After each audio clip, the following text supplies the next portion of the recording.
Атентаторски акции на прво место. Жртвите нема зошто да не плашат.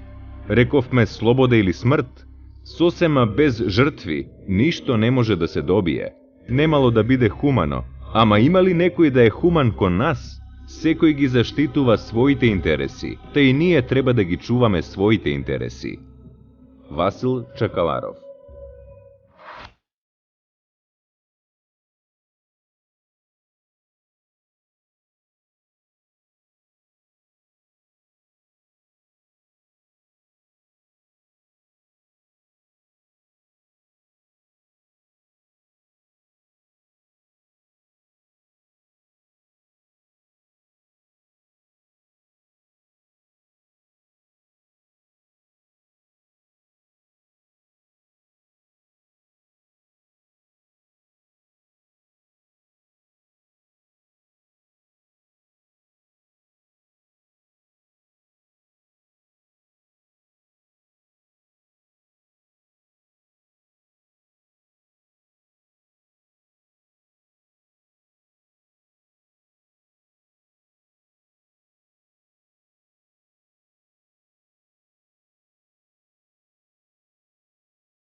Атентатор, терорист, комита.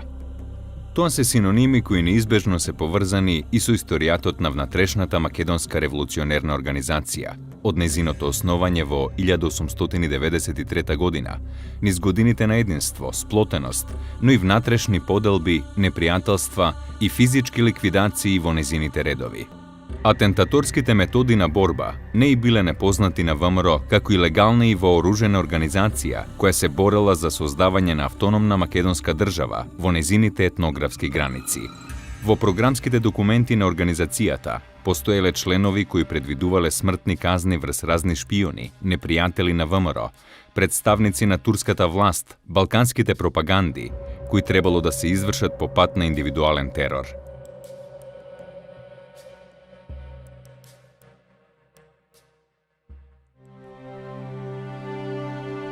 Со создавањето на Македонската револуционерна организација ВМРО во 1893 година започнала нова фаза од борбата на македонскиот народ за извојување на своја држава.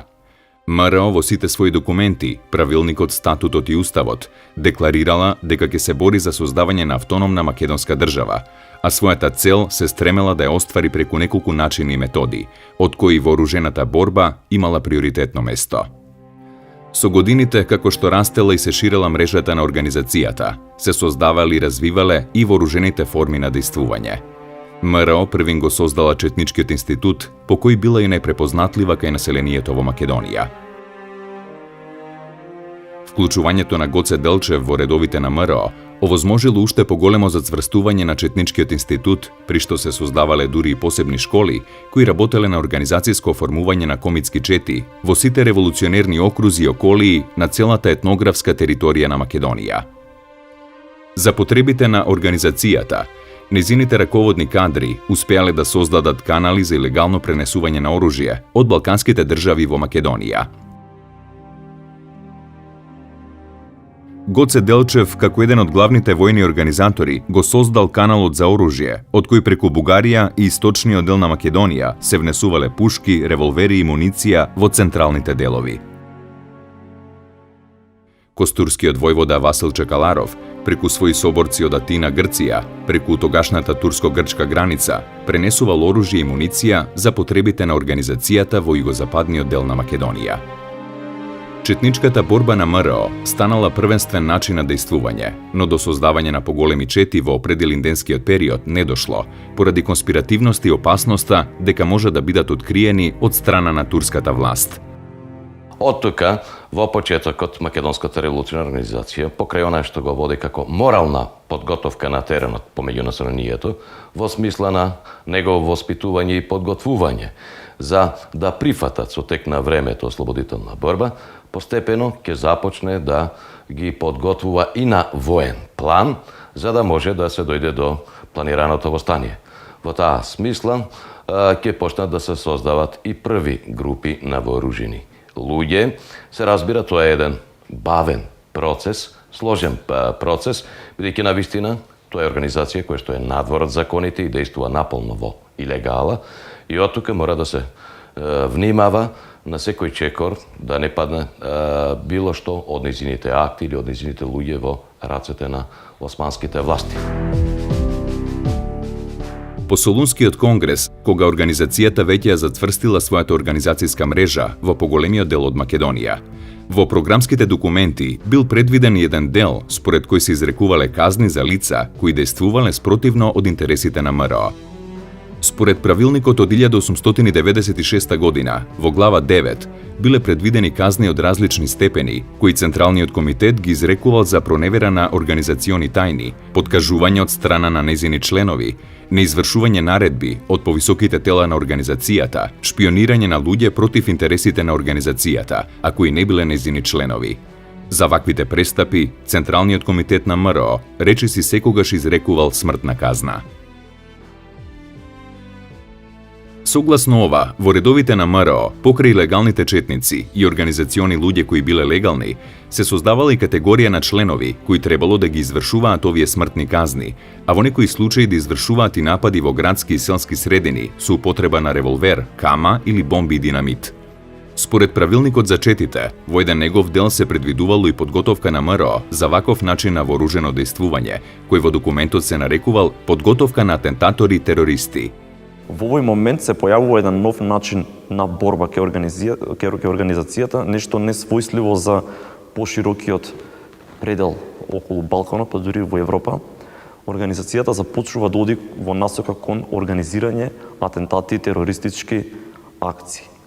Атентатите во предилинденскиот период биле насочени кон представниците на бугарската, грчката и српската пропаганда и се разбира кон предавниците кои се инфилтрираат внатре во самата организација. За први вооружени групи на македонското револуционерно движење треба да се сметаат тројките кои што се појавуваат некаде во периодот од 1895-96 година и тие се всушност постојат како такви во првиот правилник на организацијата.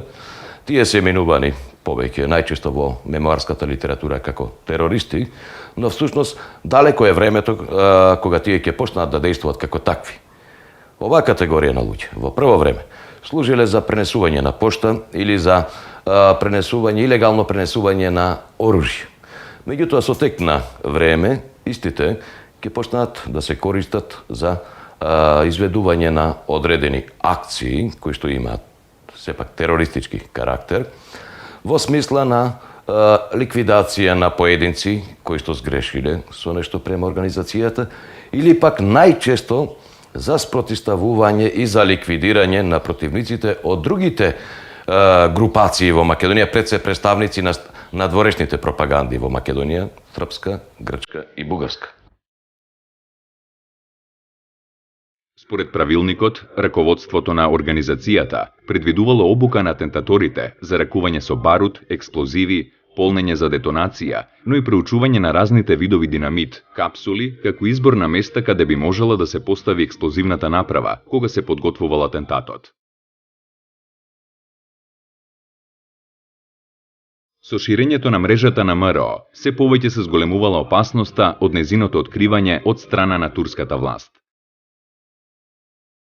Оваа организација на почетокот била тајна, меѓутоа после неколку години се случуваат првите провали, афери, тоа се првата афера со Дончо Штипјанчето во 1896 година, потоа Виничката афера, наредната 1897, што значи дека со овие афери започнува да се губи тајноста на организацијата. Со цел да се спречи незино целосно разоткривање, раководството на Македонската револуционерна организација започнува да превзема мерки за да ја зачува самостојноста на организацијата. На таков начин ќе бидат обучувани посебни атентатори, терористи, кои што ќе ги извршуваат и најстрогите казни. На удар се нашле наисторените представници на српската, грчката, па и на бугарската пропаганда во Македонија.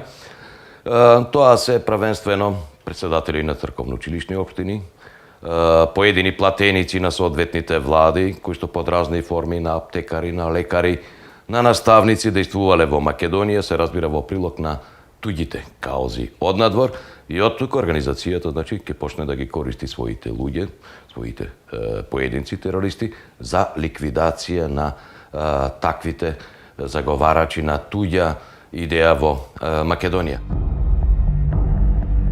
Организацијата од друга страна била принудена да го заштити и македонскиот народ од одредени зулумџи и разбойници, како и представници на турската власт, кои вршеле самоволија, грабежи, убиства и силувања врз цивилното население. Во тиквешијата, кон крајот на 1899 и почетокот на 1900-та, МРО имала создадена силна организацијска мрежа на градски и селски комитети во сите населени места. Организацијата располагала и со известно количество оружје за заштита на македонскиот народ од разните турски самоволници кои вршеле најразлични злосторства.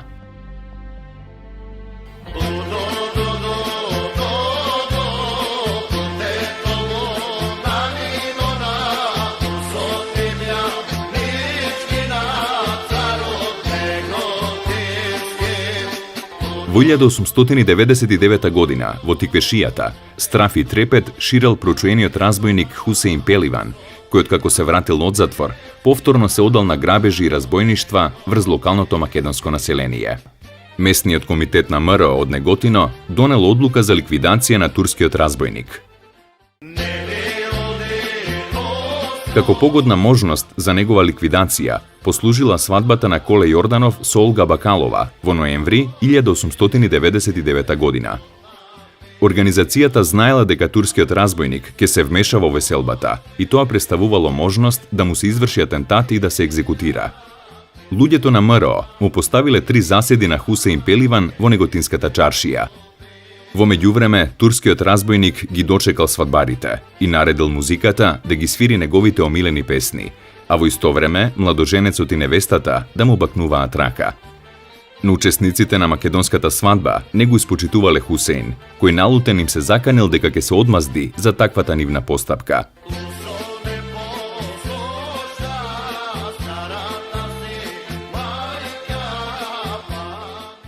Меѓутоа, на пат кон дома бил пречекан од првата заседа на организацијата, во која се наоѓале локалните членови Гошо Марков, Пано Џунов и Нацо Подлешов Касапот.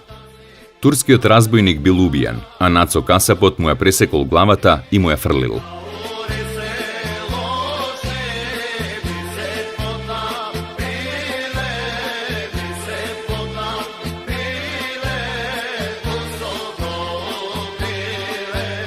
По ликвидацијата на Хусеин, турската власт во Неготино уапсила се думи на граѓани, но поради недостиг на докази, сите биле ослободени од обвиненијата, освен Нацо Касапот, кој добил затворска казна од 1,5 година.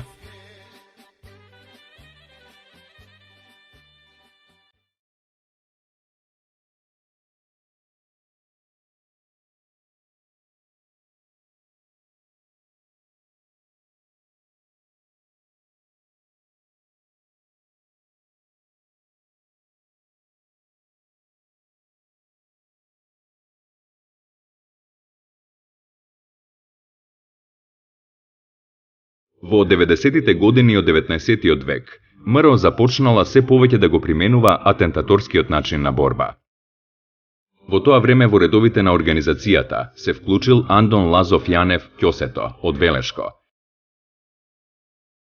Тој е човек кој што заради еден своевиден престап за едно убиство во Велес на еден турчин се одметнал и заминал во илегала, отишол во Солун и таму директно е ангажиран од страна на Дамјан Груев, а за да се обезбеди легитимитет за неговиот престој во Солун, тој формално е ангажиран како пајтонџија на Христо Татарчев, на председателот на Централниот комитет.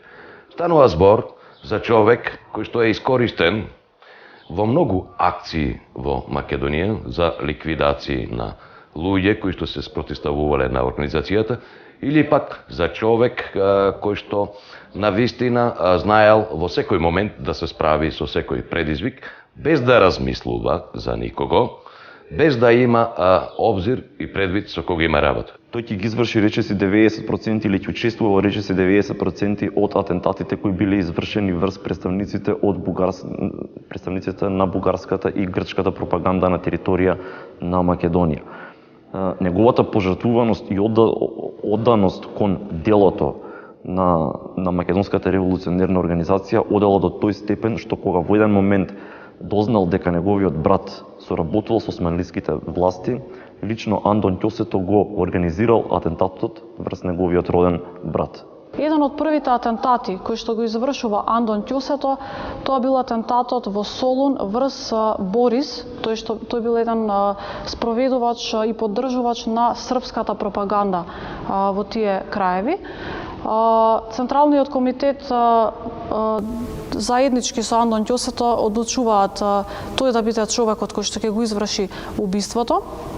Андон Ќосето известно време ќе го следи Борис и ќе успее да го изврши атентатот во хотелот во кој што Борис во тој период престојувал токму во градот Солун. Токму во моментот кога сакал да го напушти хотелот, Борис бил нападнат и избоден со нож од страна на Ќосето, кој веднаш почнал да бега и во вооружената пресметка со турската полиција успеал да застрела и еден заптија.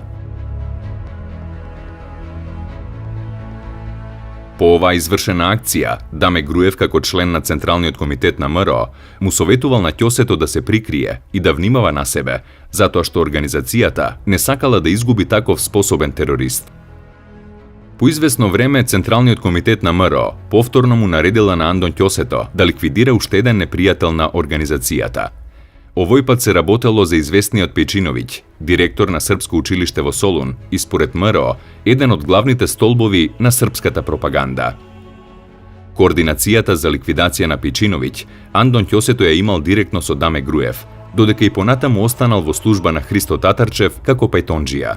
Исто така, Андон Ќосето ќе биде повторно задолжен, заедно со негов соработник Митре, исто така терорист на македонската организација, заеднички ќе го организираат убиството, односно Митре ќе пука во Пејчиновиќ, директорот на Српското училиште. Тие успеале да го следали и успеале да го начекаат во моментот кога тој влегувал во училиштето. Ќе биде прво само ранет, меѓутоа подоцна подлегнува на повредите на пат од Солун кон Белград, ќе почине. За да биде парадоксот поголем, токму Ќосето во функција на пајтонџија го возел Татарчев како лекар до училиштето, каде председателот на Централниот комитет на МРО бил повикан, заедно со други лекари, да помогне во спасувањето на Пејчиновиќ. Интересно и тоа е што оваа личност, всушност, буквално ги познавала сите патики во Македонија. Ако се проучат неговите спомени, ќе се открие дека не постои кладенче или патека или колиба на територијата на Македонија во која што тој не престојувал. И затоа често пати бил користен и воден како личен водич, некогаш на Делчев, друг пат со Михаил Апостолов Попето, трет пат со Ѓорче Петров, а самиот тој на крајот на криштата и човекот на кој што му било доверено ослободувањето на мис Стон. Кога ја добиен откупот за неја, всушност тој од Горно Џумајско ја довел дури до Струмичко по безбедни канали на организацијата и таму ја ослободил.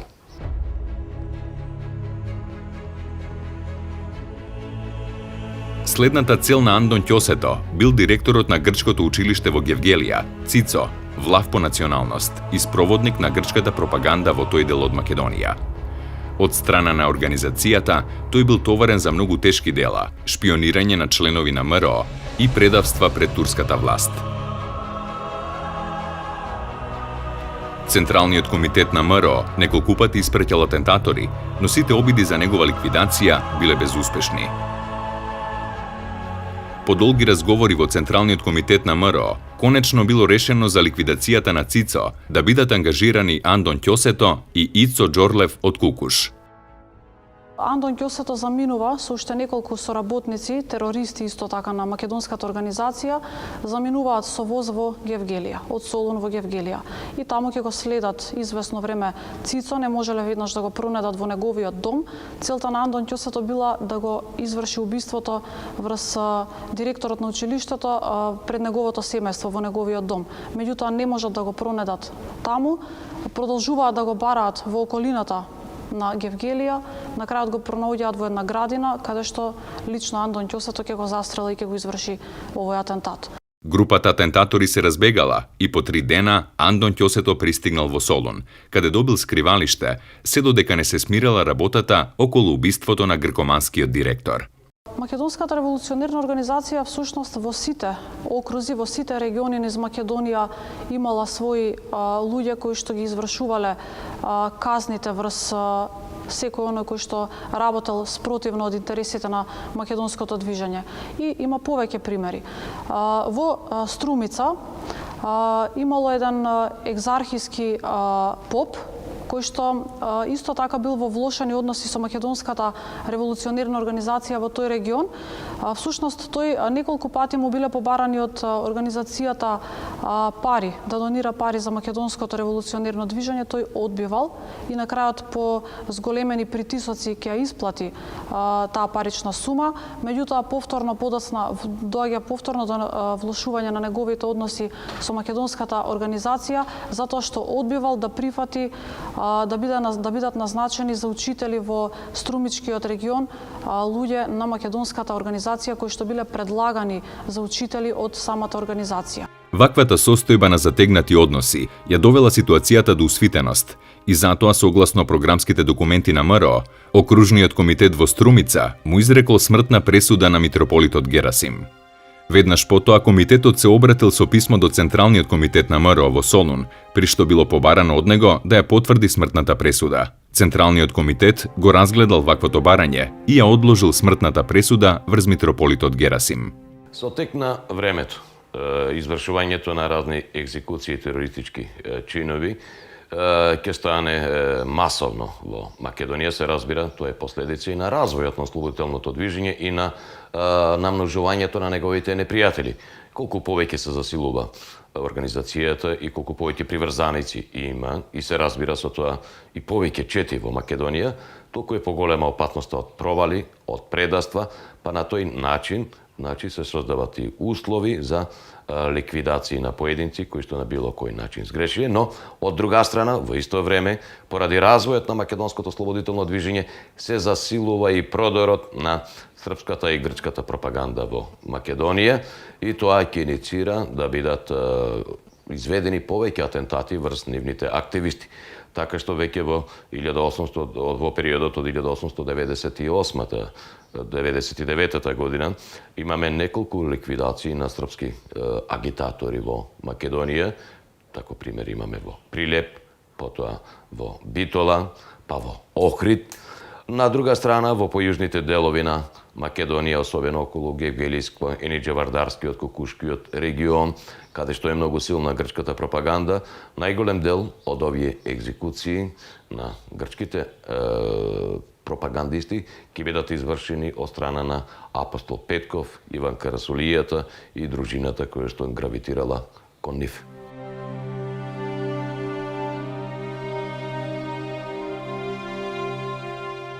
Во 1900 година, игумендже во егејскиот дел на Македонија било опфатено со грчката пропаганда. Организацијата веднаш ги активирала атентатите како средство за отстранување на незините непријатели. Во Гумендже и околината дејствувала четата на војводата апостол Петков Терзиев, која цврсто ја држала ситуацијата под своја контрола во поглед на борбата против грчката пропаганда.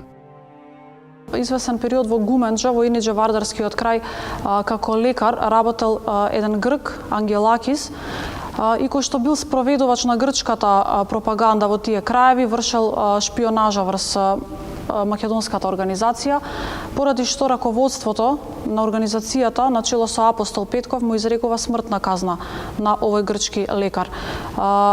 ќе бидат определени неколку терористи на организацијата и ќе бидат ставени во служба на ова, значи да го извршат атентатот. При овој атентат грчкиот лекар бил само ранет, ќе преживее, нема да биде значи убиен веднаш, а подоцна ќе продолжи со неговата активност повторно во Инеџа-Вардарскиот регион, повторно во полза ќе работи на грчката пропаганда во тие краеви.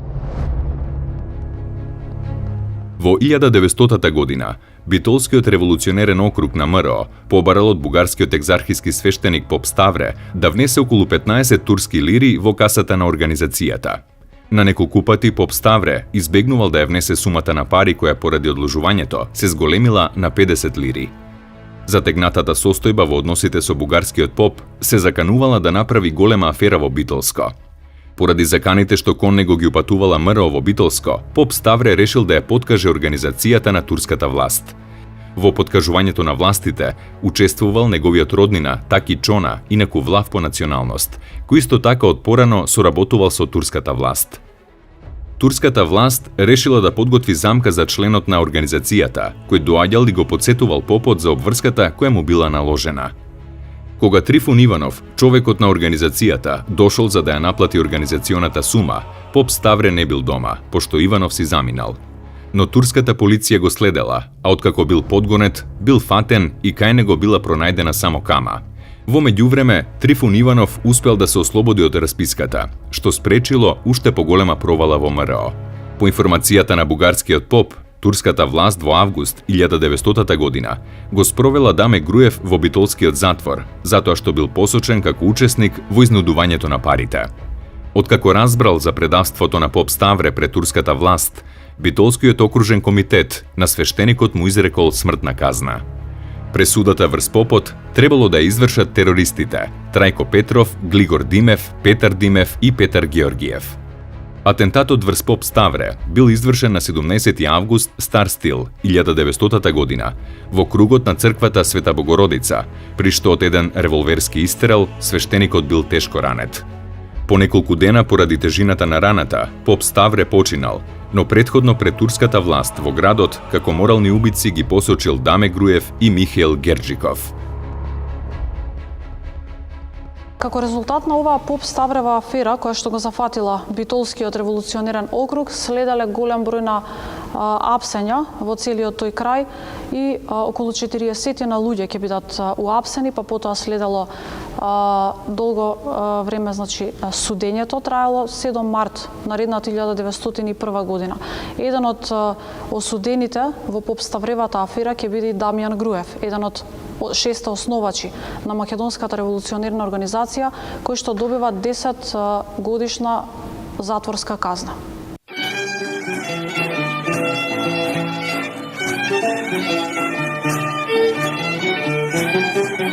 Во 1901 година, во Битолскиот револуционерен округ на МРО, особено во Костурско, зачестиле обидите на грчката пропаганда за агитација помеѓу македонското население.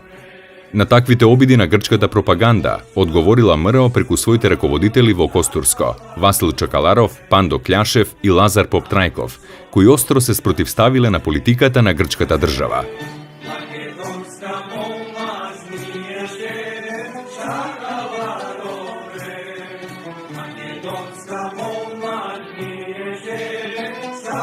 Периодот кој доаѓал бил исполнет со борба на четите на организацијата во Костурско против одметнатиот коте од рулја, кој станал инструмент во рацете на костурскиот митрополит Германос Каравангелис.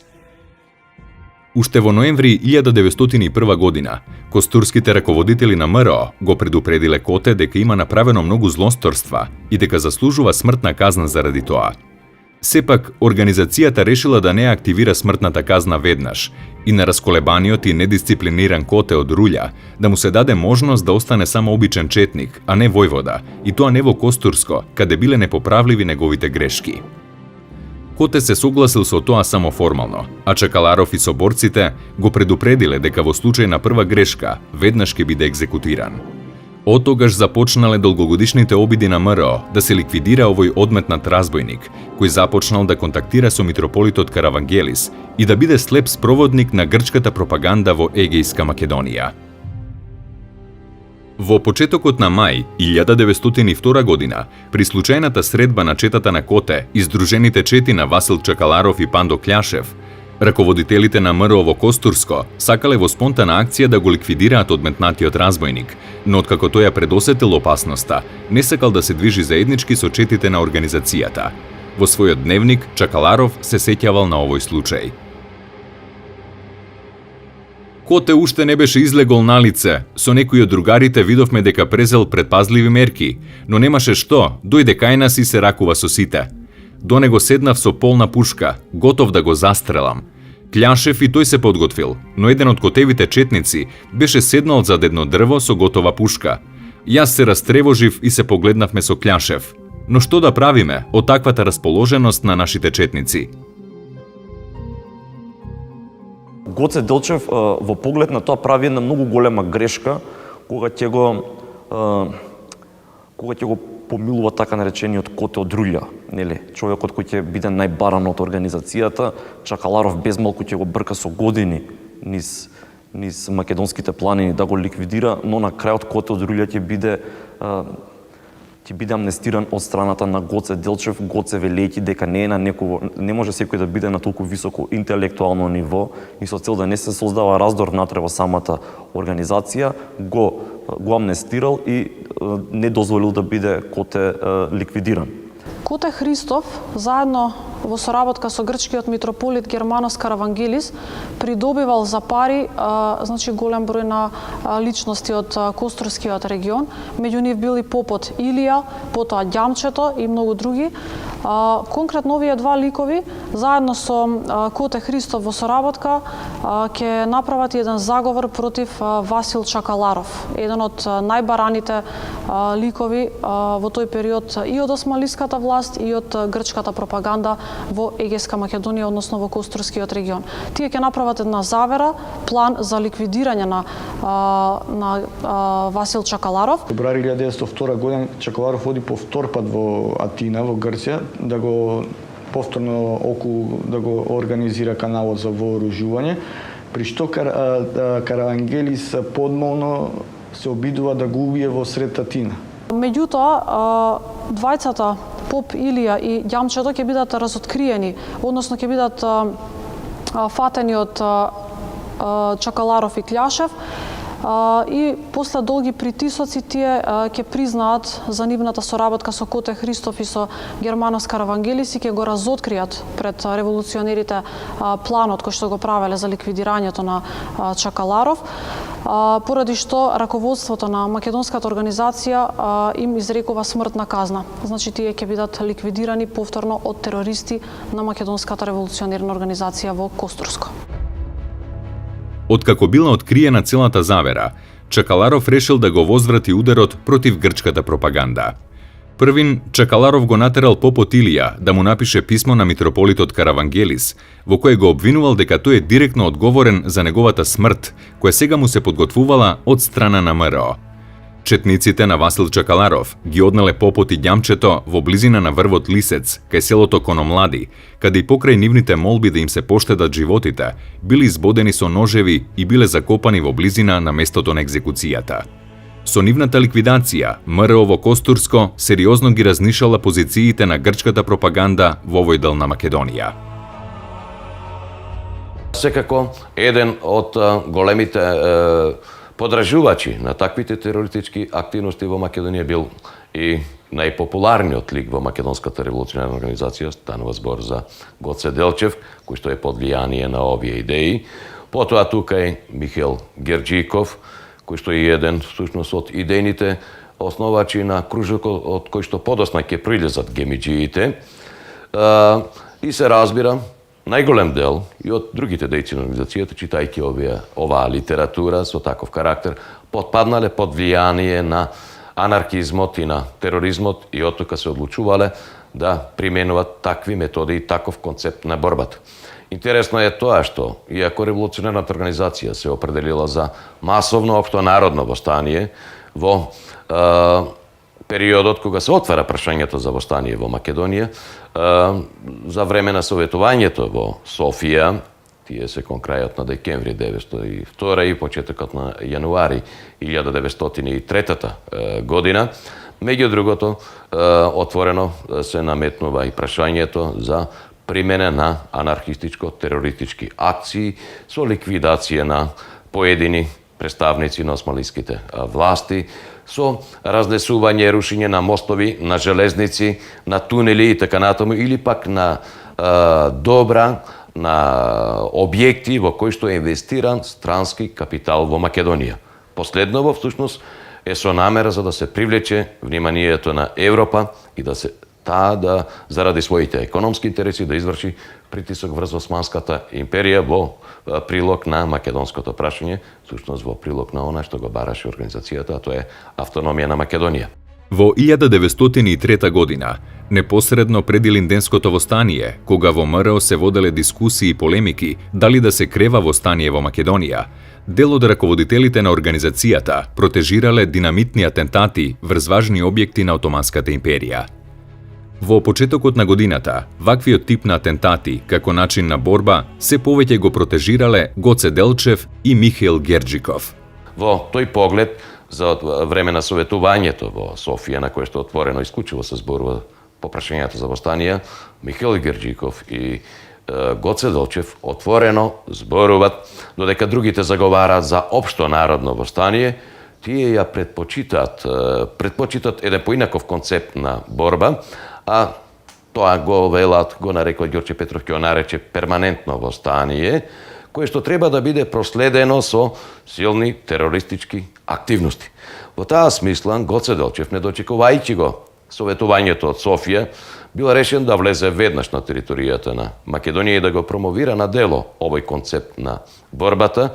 И од тука, тој во почетокот на јануари, со неколку товари динамит, влегува во Серскиот револуционерен округ.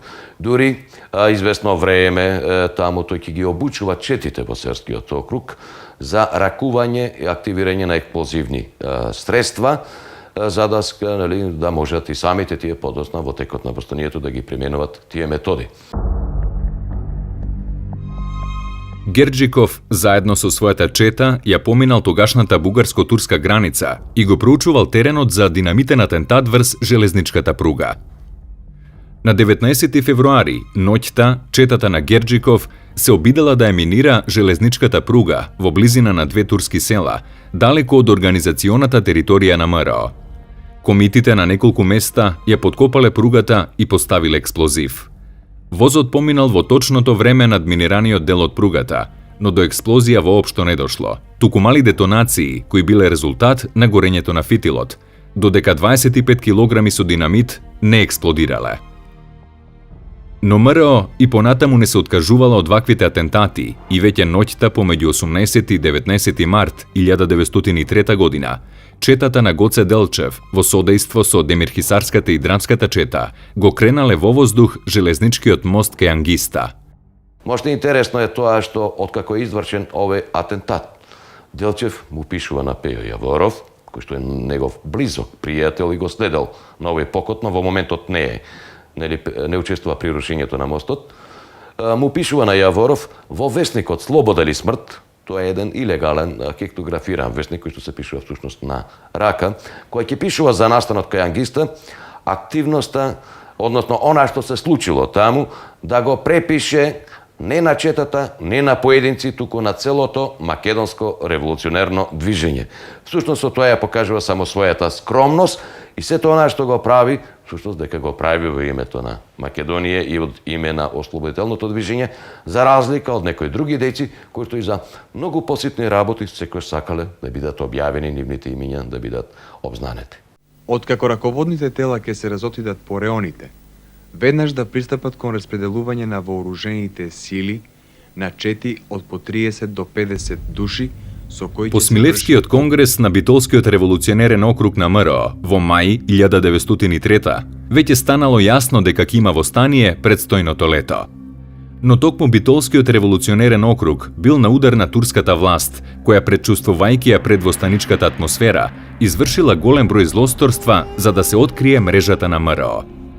Како резултат на репресивните мерки, се случили неколку предавства и провали од членови на МРО пред се во Костурско.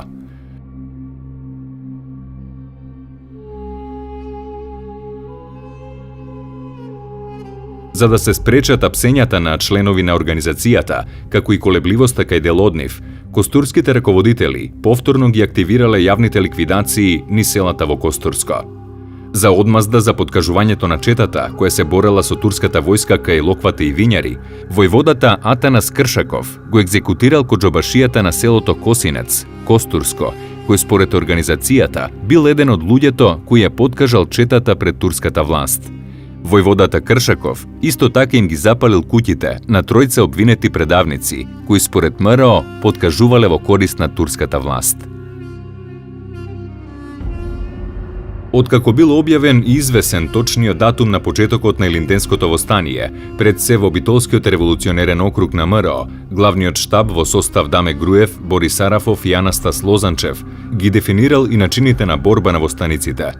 Уште на Смилевскиот конгрес било решено востанието да има партизански карактер во комбинација со атентати врз стратегиски објекти на турската власт во целиот округ.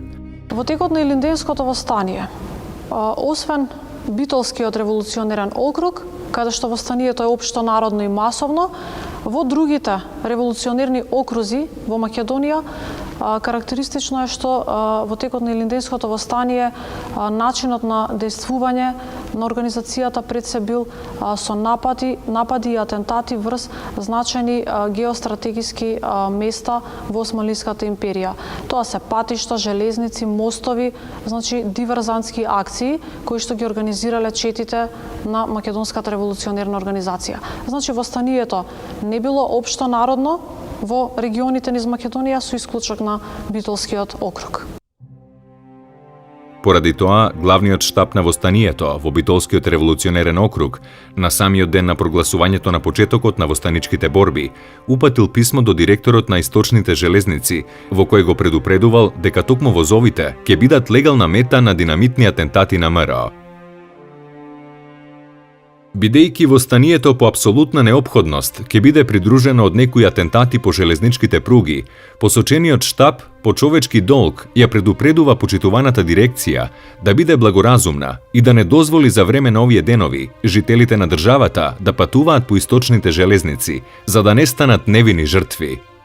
Ваквата ориентација кон атентати на МРО ја потврдило и писмото на Васил Пасков само 4 дена по почетокот на востанието.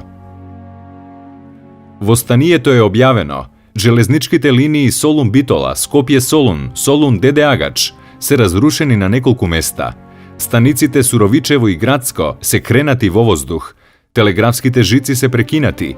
Телеграми за Турција не се добиваат. Целиот битолски вилает, според тајни телеграфски информации, представува хаос. Главниот штаб на МРО за Битолскиот револуционерен округ во таа безпоштедна борба забранил какви било напади врз мирното цивилно турско население, жените и децата. Во окрузите на МРО, кои не се кренале масовно на востание како Битолскиот револуционерен округ, атентатите врз објекти од важност на турската власт биле честа појава. Такви терористички методи, како она што е извел Делчев на Ангиста, ќе бидат организирани во текот на востанието во Македонија, значи тој овој метод на борба ќе биде прифатен и се разбира, тоа се прави со цел да се пресечат комуникациите на османските власти, за да се спречи со тоа, пак од друга страна брзо префрлување на големи воени единици од една на друга страна со османската железница. Овој метод на борба најубаво можеме да го видиме во Гевгелиско, каде што Сава Михајлов и Аргир Манасиев со здружените гевгелиски чети во текот на востанието во 1903 година ќе изведат еден таков терористички потфат на железничката пруга покрај Гевгелија, при што ќе го разнесат во воздух железничкиот мост и на неколку места ќе ги кренаат во воздух железничките линии. Се разбира, тоа автоматски го попречува префрлувањето на османските војски од еден во друг дел на империјата, бидејќи Гевгелија се наоѓа на централно место на железничката линија помеѓу Солун и Скопје. На 10. август 1903 година во Гевгелиско се движеле четите на војводите Сава Михајлов и Аргир Манасиев. Тие се обидувале да извршат динамитни атентати врз железничката линија која водела до Гевгелија. Акцијата се случила во близина на селото Мрзенци, при што во поставувањето на експлозивот учествувале десетина четници под директно водство на Сава Михајлов и Аргир Манасиев. Од поставениот динамит, најголемиот дел експлодирал и мостот во должина од 8 метри целосно бил уништен. Поради успешната акција, војводите Михајлов и Манасиев се обиделе да извршат динамитен атентат и во близина на пругата кај Демиркапија, но не успеале во тоа. Меѓутоа, во тоа ќе бидат попречени од османлиските сили кои што свесни за начинот на борбата која што ја води Македонската револуционерна организација, во тоа време поставувале на сите страни стражи за да ги обезбедуваат патиштата и да ги чуваат железничките линии. Се разбира, такви методи ќе бидат применети и во Воденско-Леринскиот регион, особено околу Островско, во Битолскиот револуционерен округ, и таму неколку пати е разнесувана железничката линија со експлозивни средства, единствено, повторно велам, со намера за да се спречи префрлањето на османските војни единици од еден во друг крај на империјата. Карактеристично за предилинденскиот период за Македонската револуционерна организација и атентатите кои што таа ги извршувала е тоа што во тој период се вршеле убиства врз шпиони, македонци кои што соработувале со туѓите пропаганди во Македонија, бугарската, српската, грчката пропаганда, луѓе кои што биле обвинувани за проневерување на пари од касата на Македонската револуционерна организација, луѓе кои што соработувале со османлиската власт, потоа представници на османлиската власт кои што вршеле било какви зулуми, злосторства, терор врз македонското невино население, и исто така атентати од типот на напади, диверзантски акции, врз динамитни атентати врз значајни геостратегиски објекти во Османлиската империја со цел да се покрене авторитетот, да се покаже авторитетот, моќта на организацијата. Меѓутоа, секогаш кога се донесувала казна, смртна казна, која што е најригорозната казна од сите казни предвидени според правилникот и уставот на Македонската организација, секогаш тоа одело во консултација со Централниот комитет како највисоко тело во раководството на Македонското револуционерно движење. Паролата "Долга е раката на ВМРО" всушност сака да покаже дека кога и да е, каде и да е, ќе ве стигне правдата на ВМРО. Атентатите допринеле да организацијата добие на симпатии, ликвидирајќи ги оние луѓе кои правеле зулуми сред цивилното население. Значи, атентатите биле ликвидирани и кон Башибозукот и кон нерегуларната османлиска војска, од која многу пропатило цивилното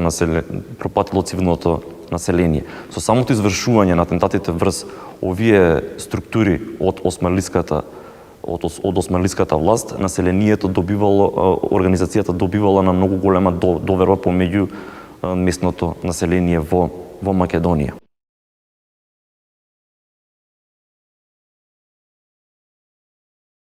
Ликвидацијата на некој шпион покажувала дека раката на организацијата била долга и дека никој не можел да избегне изречената смртна пресуда. Затоа понекогаш атентаторите, самиот чин на ликвидација го извршувале со многу сурови методи, кои оставале силен впечаток и кај народот и кај турската власт. Атентатите, колку и да не биле главно средство за дејствување, во одредени случаи биле изнудено решение, но нивното спроведување или успешно извршување имало голема впечатливост, особено кај турската власт или кај припадниците на пропагандите во Македонија.